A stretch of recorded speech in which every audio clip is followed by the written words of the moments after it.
수신제가 치국평천하라는 말이 있습니다. 이 말의 의미는 먼저 이 몸과 마음이 다스려질 때 가정을 다스릴 수 있다 이런 말이죠.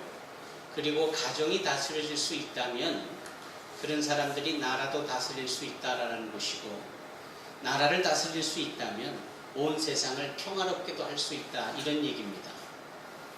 온 세상이 평화로울 수 있다라는 것은 모든 인류의 궁극적인 목적이었고 목표였습니다. 그러나 그 모든 중요한 일의 시작점은 한 사람의 마음입니다. 한 사람의 그 속사람입니다.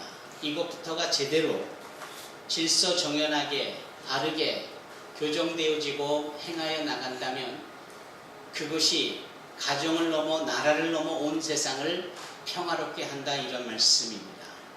그러나 우리의 마음은 악독이 가득하고 죄가 무성합니다. 이런 점에서 볼 때 이 세상에 평화가 있을 수가 없겠지요. 각 사람의 마음이 온갖 죄악으로 인하여 자기 앞가림도 못하는데 걸핏하면 분과 화를 내고 온갖 미움과 시기가 가득하고 남에 대한 저주하는 그런 마음이 있는 그 마음을 가지고 어찌 가정을 다스리고 나라를 다스릴 수 있고 세상을 평화롭게 할 수 있겠습니까? 아마도 그런 점에서 잠언 4장에 특별히 하나님께서는 무릇 지킬 만한 것보다 더 네 마음을 지켜라. 생명이 근원이 이에서 남이니라 라고 하시며 가장 중요하고 우선되어지는 것이 한 사람의 마음을 바로 세우는 것이다 이렇게 말씀하신 것이겠지요. 사랑하는 성도 여러분, 행함을 강조하는 야고보 사도가 그가 기록한 야고보서 4장에 이런 말씀을 합니다. 그 말씀이 야고보서 4장 1절로 너희 중에 싸움이 어디로부터 다툼이 어디로부터 나느냐? 너희 지체 중에서 싸움은 정욕으로부터 나는 것이 아니냐? 너희는 욕심을 내어도 얻지 못하여 살인하며 시기하여도 능히 취하지 못함으로 다투고 싸우는도다. 너희가 얻지 못함은 구하지 아니하기 때문이요 구하여도 받지 못함은 정욕으로 쓰려고 잘못 구하기 때문이라. 이렇게 우리의 마음의 상태를 정확하게 진단하고 표현해내고 있습니다. 우리 마음속에 이런 것들이 가득하니 걸핏하면 싸우려 들고 다투려 하고 탐욕으로 얼룩진 그 마음으로 모든 것을 쟁취하듯 소유하고자 할 때 그것이 제대로 되지 않는다 이 말이. 또 하나는 우리가 얻지 못하면 구하지 아니하기 때문인데 하나님 앞에 구하지 아니하기 때문인데요. 그러면 하나님의 자녀인 저와 여러분들이 소위 크리스찬들이 구하였는데도 받지 못하는 이유는 무엇이냐? 그 마음에 정욕이 가득해서 정욕으로 인하여 잘못 구하고 있기 때문에 지극히 이기적이고 자기 자신만을 생각하는 이런 마음가짐으로 하나님 앞에 아무리 주여를 외치고 그분께 구하여도 응답될 수 없다 이런 말씀입니다. 그런 점에서 보면 이 안에 근본이 되는 이런 것들이 소위 성경이 말하는 이 죄가 해결이 되어야 하지 않겠습니까? 이 죄가 해결되지 않는 한 우리 마음에 이 죄가 풀어지지 않는 한 우리는 아무것도 할 수 없는 것 아니겠어요? 사도 바울이 로마에 보내는 편지인 로마서를 쓸 때 말입니다. 그가 로마서 5장 12절에 다음과 같은 말씀을 합니다. 그러므로 한 사람으로 말미암아 죄가 세상에 들어오고 죄로 말미암아 사망이 들어왔나니 이와 같이 모든 사람이 죄를 지었으므로 사망이 모든 사람에게 이르렀느니라. 이 죄가 우리를 죽게 만듭니다. 이 죄가 우리를 사망하게 하는데 그것도 기가 막힐 노릇인데 죽을 때까지 우리가 이 죄로 인하여서 시기하고 질투하고 싸우고 다투고 그럼에도 얻지 못하고 결국은 얻는 것은 무엇이냐? 고스란히 사망이니 이게 기가 막히잖아요. 사도 바울이 그 로마서에 이런 말을 하잖아요. 죄의 삭은 사망이다. 여기서 중요한 단어가 삭시라는 단어인데, 이 삭은 곧 임금이고 월급과 같은 내가 뭔가 열심히 땀 흘려 일한 대가로 얻는 그 물질을 말하고 있어요. 그런데 왜 하필 삭시라고 표현을 했느냐? 이 삭시라는 단어는 열심히 애쓰고 열심히 수고했는데, 뭐 때문에 열심히 수고하고 뭐 때문에 그렇게 땀 흘려 애썼느냐? 죄 때문에. 그게 바로 죄의 삭신, 이 뜻이. 죄 때문에 그렇게 먼 진정한 의미도 모르는 채 평생을 땀 흘려 수고했다가 결국은 얻는 대가가 뭐냐? 죽음이다, 이 말입니다. 기가 막히잖아요. 이런 점에서 이 죄는 반드시 해결이 되어야 합니다. 해결이 돼야 소위 우리가 온 세상의 평화도 누리고 이 나라가 평안해지고 각 가정이 화목해지는 것 아니겠어요? 이 죄가 해결되어져야 하는 거예요. 이 죄는 우리가 알다시피 한 사람 아담, 하와로 인하여서 우리 가운데 주어진 거니, 그 아담과 하와를 재짓긴 자가 누굽니까? 사단 아닙니까? 그런 점에서 볼 때 이 사단의 괴계를 하나님께서는 두고 보실 수가 없는 거죠. 그런 점에서 이 죄를 해결하게 하기 위하여서 하나님께서는 당신의 독생하신 하나밖에 없으신 예수를 우리 가운데 보내시는 거예요. 그 예수가 우리 가운데 오신 것이 바로 성탄입니다. 거룩히 탄생하신 내일 모레 그 성탄절을 기념하는 의미가 거기에 있는 겁니다.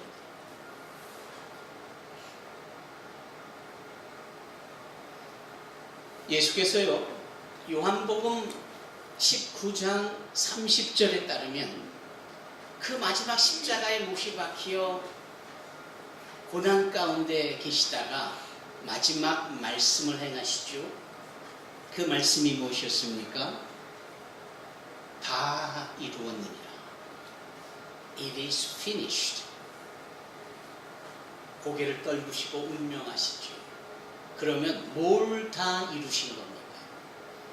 무엇을 이루셨고 그것을 마지막으로 크게 외치시고 고개를 떨구시어 죽으셔야만 했습니다.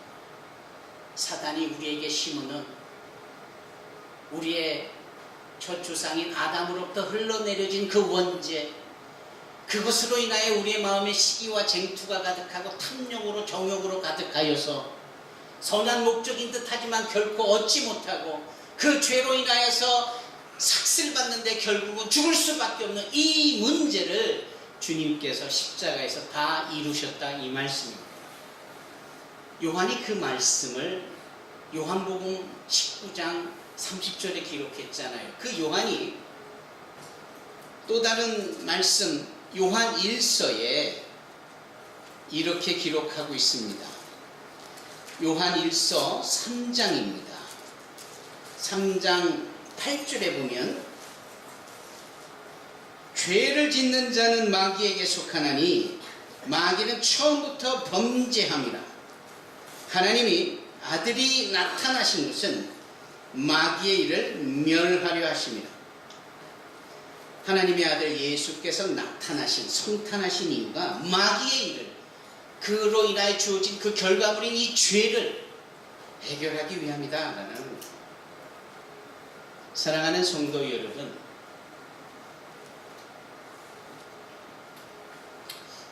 예수께서 이 땅에 오셨습니다. 그분이 우리의 모든 죄를 사하시기를 원하십니다.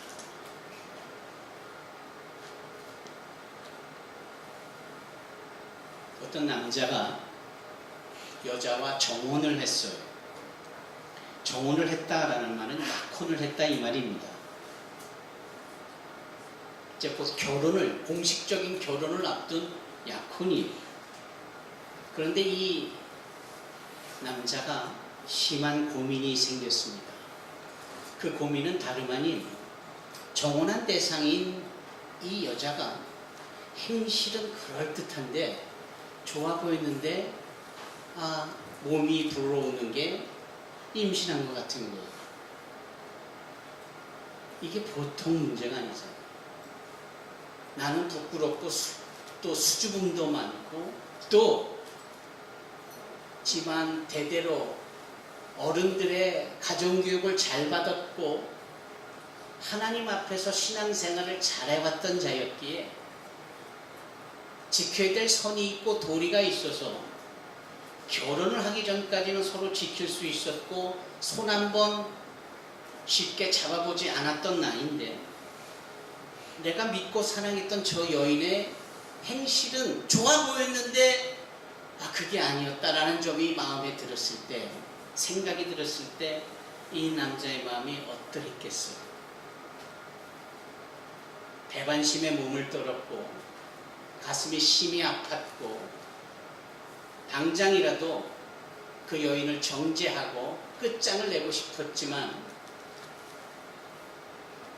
숨고르기를 합니다. 자신에게 처한 입장을 그리고 그 여인에게 대한 마음을 품어보는 것, 그리고 결론을 내립니다. 이걸 뭐 그렇게 동네방네 소문내며 더 큰 문제로 만들 필요가 있을까? 그냥 조용히 내가 포기하면 되지 하고 가만히 끊으려고 합니다. 그 남자의 이름이 요셉이었습니다. 이 요셉이 그렇게 가만히 끊고자 하여 이제 마음을 추스리고 있는데 그날 밤 그가 꿈에서 천사를 봅니다. 이 천사가 전해준 말이 아주 의미심장합니다. 그 전해준 말은 이런 말이에요. 너와 정혼한 여인 마리아를 데려오는 것에 대하여 무서워하지 말라. 그가 잉태한 것은 성령으로 말미암은 것이니 그가 아들을 낳으리니 그의 이름을 예수라 하라. 왜냐하면 그가 자기 백성을 저희들의 죄 가운데서 구원할 자이기 때문이다. 이 모든 되어진 일들은 지금까지 선지자들의 말이 기록되어진 것이 이루려 함인데 여기서 가로 열고 오늘 대표 기도를 하신 강성남 안수 집사께서 언급한 가로 닫고 뭐라고 천사가 얘기하냐면 보라 처녀가 잉태하여 아들을 낳으리니 그 이름을 임마누엘이라 하라. 이를 번역한 즉 하나님이 우리와 함께 하시도다. 이사야 7장 14절 말씀입니다. 그것을 전해 들은 이 요셉이 이 마리아를 데려옵니다. 그 마리아의 잉태되어진 것이 성령으로 말미암았고 우리의 첫 조상 아브라함으로부터 흘러들어온 이 죄를 사해 주시고 구원해 주시기 위한 임마누엘 우리와 함께 하시고자 하시는 주님의 현현하심을 깨닫고 그 마리아를 데려온 겁니다. 사랑하는 성도 여러분, 우리가 매 주일마다 마태복음을 함께 접하고 있지요. 그 말씀이 있고 나서 출산이 있지요. 그게 바로 성탄인데 그 성탄으로 인하여서 주어진 것은 엄청난 위험이고 고난이었어요. 그 사실을 한 세상을 대표하는 권력을 지닌 명예를 지키고자 하는 그 일에 대해서는 수단과 방법을 가리지 않는 왕 헤롯이 아기 예수를 죽이려 한단 말입니다. 그래서 그 서슬퍼런 헤롯의 죽임을 피하고자 마리아와 요셉이 어린 아기 예수를 데리고 애굽으로 갑니다. 살기 위하여 마치 난민처럼 애굽으로 갑니다. 그리고 그곳에 머물기를 헤롯 왕이 죽었다라는 소식을 듣기까지 머뭅니다. 그리고 그들이 애굽을 떠나 제2의 출애굽을 하며 약속의 땅으로 돌아오는데 보세요. 예수님께서 태어나신 곳인 베들레헴, 온 곳에 먹을 것이 풍부한 다윗의 고향이기도 하고 또 룻기의 배경이기도 했던 그 베들레헴으로 돌아가는 것이 아니라 정반대로 가난하되 찢어지게 가난한, 하루 벌어먹기가 힘든 사람들만 모여 사는, 가난의 정점에 있는 사람들이 모여 사는 나사렛이라는 곳으로 갑니다. 그리고 그곳에서 자라세요. 그가 그 집을 대표하여 목수의 일을 하며 그 가난한 동네에서 그 형제들을 책임지고 그 가족을 책임지며 하나님의 정하신 때까지 주어진 일을 감당하시잖아요. 그리고 때가 되어졌을 때 마가복음에 따르면 그의 나이, 예수의 나이가 30세쯤 되었을 때 성령께 이끌려 광야로 나갑니다. 그리고 광야에서 사단의 시험을, 유혹을 다 이겨내십니다. 그리고 그 예수께서 이제 본격적으로 공생의 사역을 하시기 위하여 이방인의 갈릴리 땅으로 오십니다. 그 갈릴리에는 많은 이주민들, 디아스포라들이 모여 산, 많은 주변 국가의 사람들이 와서 머물고 있는 그러한 상황 속에 그 갈릴리를 이미 이방의 갈릴리여라는 이사야 선지자의 그가 기록한 이사야서 9장의 말씀 그대로를 읽기 위하여 주님께서 이방인의 갈릴리 와서 그곳에서 사역을 행하십니다. 그 사역을 행하시는 중에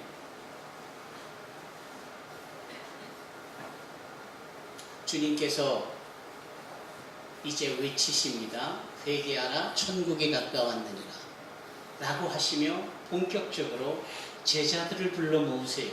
그리고는 산에 올라가셔서 소위 8가지의 복에 대한 강의를, 심령이 가난한 자는 복이 있나니 천국이 저의 것이니 라고 말씀을 가르치시기를 5장을 넘어 6장을 넘어 7장에 이르기까지 금식할 때 어떻게 금식하여야 하며, 기도할 때 어떻게 기도하여야 하며, 이웃을 도울 때 어떻게 도와야 하는 구체적인 기독인으로서의 삶의 윤리 장전을 펼치시며 그 산 꼭대기에서 가르쳐 주시는 것.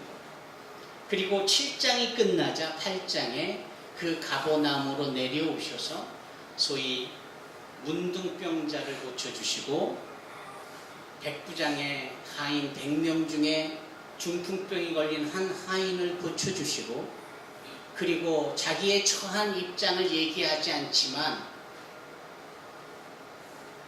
대표 기도자의 고백처럼 우리가 구하기 전 모든 필요를 아시는 주님께서 그 베드로 장모의 열병에 걸린 것을 아시고 그 집에 들어가셔서 베드로 장모를 고쳐주시잖아요.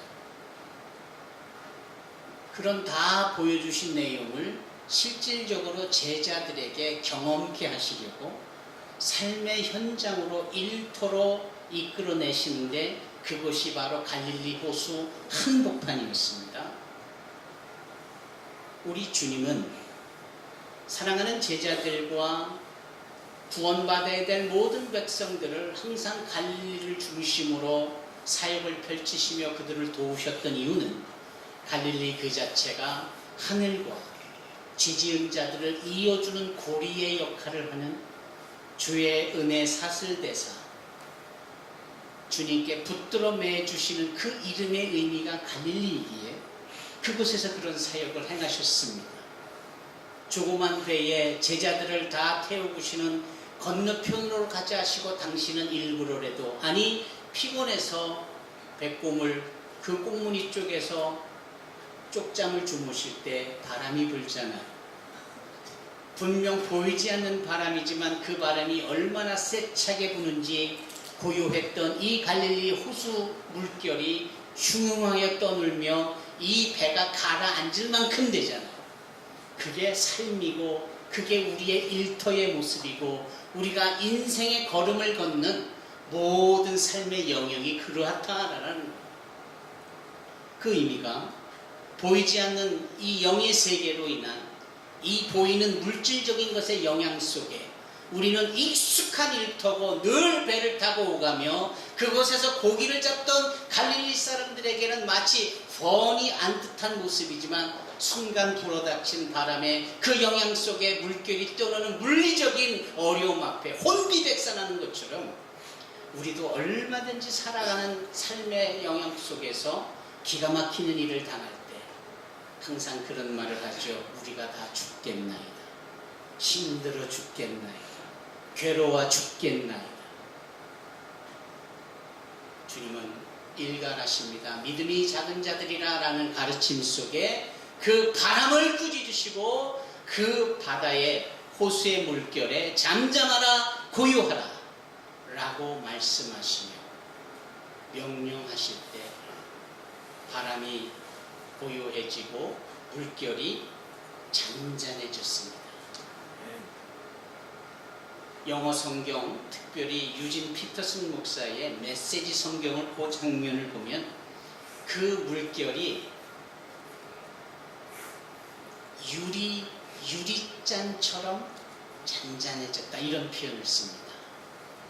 여러분, 우리는 그 삶의 영역으로 초대해 주신 그 주님께서 우리의 문제를 해결해 주시는 이 내용을 보고 그것을 경험하면서 2000년 전 그 갈릴리 제자들만 그들이 누리는 특권이 아니라 오늘을 사는 우리 또한 언제든지 어디서든지 무엇이든지 주님께 여쭙고 도움을 요청할 때 주님께서 우리의 문제를 해결해 주시고 우리를 평화로이 인도해 주실 것에 대한 확신을 갖게 됩니다. 거기서 그치지 아니하지요. 주님은 배가 도착하자 그 가다라 지방 동네로 들어가서 집을 오랫동안 떠나 벌거벗은 채 소리소리 지르며 폭력을 행하며 사람들이 무서워서 감히 그 옆을 지나가지 못할 만큼 그 무덤가에서 괴이하게 있는 한 귀신 들린 자의 그 귀신을 내어 쫓으시죠. 그리고 정신이 돌아온 그가 주님을 쫓고 제자가 되겠다 하는 그의 요청 앞에 집으로 돌아가 가족에서 그동안 못했던 너의 도리를 행하라 하시는 가정이 얼마나 소중한지를 주님께서는 가르쳐 주십니다. 거기까지가 마태복음 8장이었고 거기까지가 우리가 지지난주에 나눈 말씀이었어요. 그리고 다시 배를 타고 돌아온 곳이 당신이 본 동네 나의 영역이라고 인정하신 가버나움으로 오신 겁니다. 그 가버나움으로 오셨을 때 중풍병에 걸려 꼼짝달싹 못한 채 침상에 누워있는 그 친구 4명이 이동하여 주님 앞에 치료받게 하는 장면을 우리가 지난주에 나누면서 오호라 사람의 힘으로 할 수는 없지만 어떻게 하면 좋겠는가라는 이 관심만 가져도 그 관심을 주님은 기쁘시게 보시고 소중히 여기셔서 사람의 관심을 근거하여 문제를 해결해 주시는 것을 지난주에 살펴보았습니다. 그 내용 속에는 벳세다 들판에서 배고플 텐데 해가 저무는데 여기는 들판인데 어떻게 하죠? 라고 관심을 갖고 묻는 제자들의 그 관심을 주님께서 오병이의 기적으로 5,000명을 먹이고 12강주리까지 내놓는 풍성한 역사를 이루신 것 같은 맥락입니다. 그 본문을 오늘 우리가 준호가 다시 한번 읽으면서 이 말씀을 볼 때 오늘은 특별히 죄에 대한 부분을 우리가 주목하고자 하는 겁니다. 여기 예수께서 이 중풍병에 걸린 자를 고치는 이 장면을 우리가 한번 깊이 보기를 원합니다. 반복해보면 중풍병에 걸려 꼼짝 못하는 이 친구를 침상에 메온 4명의 친구들. 저는 어쩌면 지금 예수님께서 말씀을 전하고 있고 저 심지어는 예루살렘에서까지 율법사와 서기관들이 내려온 이 상황에 인산인해를 이루고 있는 이때에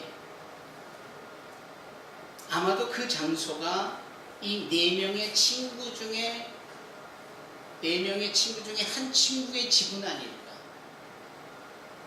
아무리 무모해도 그렇지 남의 집 지붕을 거침없이 뚫어 제끼는 것은 무모한 것을 넘어 좀 불법에 가까운 일이 아닐까요? 도저히 이해가 안 가는 것이지만 또 이렇게 해석해 보면 그 집이 내 집인데 어때? 예수님께서 오늘 내 집에 오셔서 여기서 말씀을 전한다라는 이야기를 듣자마자 이 한 친구가 다른 3 친구를 부르고 중풍병에 걸려있는 친구를 데려오는 이 상황에 그 연계점에서 자기 집이니까 그 천장을 좀 뜯어내면 다시 메꾸는 수고를 자기가 하면 아무 문제 없겠다라고 생각할 때 이 친구는 관심을 넘어 지극히 헌신적인 마음을 가졌구나. 누군가의 문제를 고쳐주고 그 문제의 해결을 위해서는 자신의 집이 상처를 입고 구멍이 나고 또다시 메꿀 때까지 헌신이 요구돼도 그런 것쯤은 능히 해고 많은 이런 마음, 참 귀하겠다. 그런데 오늘 핵심은 여기서부터입니다. 그 핵심은 뭐냐? 예수님께서 그 우여곡절 끝에 침상에 매달려 당신 앞에 서게 된 놓여진 이 중풍병에 걸린 이 사람을 치료를 해주시는데 그 치료의 장면이 이런 식입니다. 소자야, 네 죄사함을 받았느니라. 따라해 보십시다. 소자야, 네 죄사함을 받았느니라. 아니, 병을 고쳐주시지를 않고 보이지 않는, 또 설령 그런가라고 여겨지는 이 사람의 영혼과 마음에 도사리고 있고 오랜 살아온 인생 속에 켜켜이 누적되어지고 쌓여져 있는 그 죄에 대하여 꼬집고 그 죄에 대한 해결과 그 죄에 대하여 사해 주시는 말씀부터 시작을 한단 말입니다. 무엇이 문제입니까? 온 세상의 평화를 말할 때 네 마음부터 잘 다스리고 그 작은 마음부터 해결이 되어질 때 가정을 넘어 나라를 넘어 온 세상에 평화가 있는 이런 순서처럼 주님께서는 문제로 인하여 옴짝달싹 못하는 이 중풍병 걸린 자의 질병을 그 영적인 죄 사함으로부터 시작한다는 이 말씀입니다.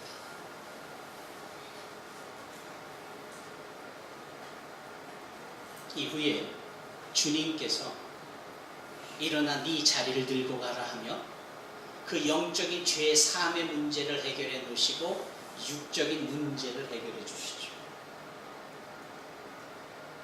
저와 여러분들은 예수 앞에 내가 곧 해결받아야 될 문제는 현실의 문제보다 그거보다 더 우선되는 나의 영혼의 문제, 나의 죄의 문제, 이것부터 해결받아야 된다라는 부분을 분명히 인식하여야 합니다. 의인은 없나니 하나도 없기에 이 자리에 와 있는 저를 포함한 우리 모두가 다 죄인입니다. 이 죄가 해결되지 아니하는 한 우리의 육적인 것에 대한 평안과 육적인 것에 대한 잘됨을 기대할 수 없습니다.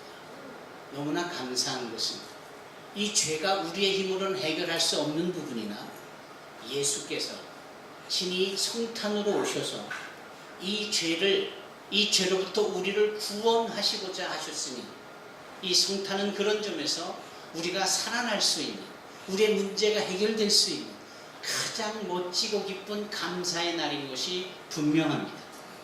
그 예수 그리스도의 이 땅에 오셔서 우리를 살려내시고 죄의 문제를 해결해 주시고 그 이후에 바라고 원하는 모든 것들을 또 우리가 구하기 전 필요한 것을 이미 하시는 주님께서 어련히 다 그 부분들을 책임져 주시지 않겠습니까? 그래서 사도 바울 로마서 8장 32절에 그 아들을 아낌없이 내어주시니가 그 아들과 더불어 모든 좋은 것을 너에게 더해 주시지 않겠느냐라고까지 말씀을 하시지 않았습니까? 사랑하는 성도 여러분, 오는 성탄은 단순히 선물을 주고받고 분위기에 젖어 기뻐하고 퍼포먼스 정도로 하고 새벽성을 통하여 예수께서 탄생하셨다라고 외치는 정도가 아니라 저와 여러분 각자 개인이 오셔서 우리의 죄를 사해 주시는 그 주님을 온전히 만나고 화목하고 회복되어지는 역사가 있는 날이어야 합니다. 그리 되어질 때 우리가 그토록 바라던 수만 가지의 모든 기도 제목들이 주님에 의하여서 해결되어지고 풀어지고 응답되어지리라 믿습니다.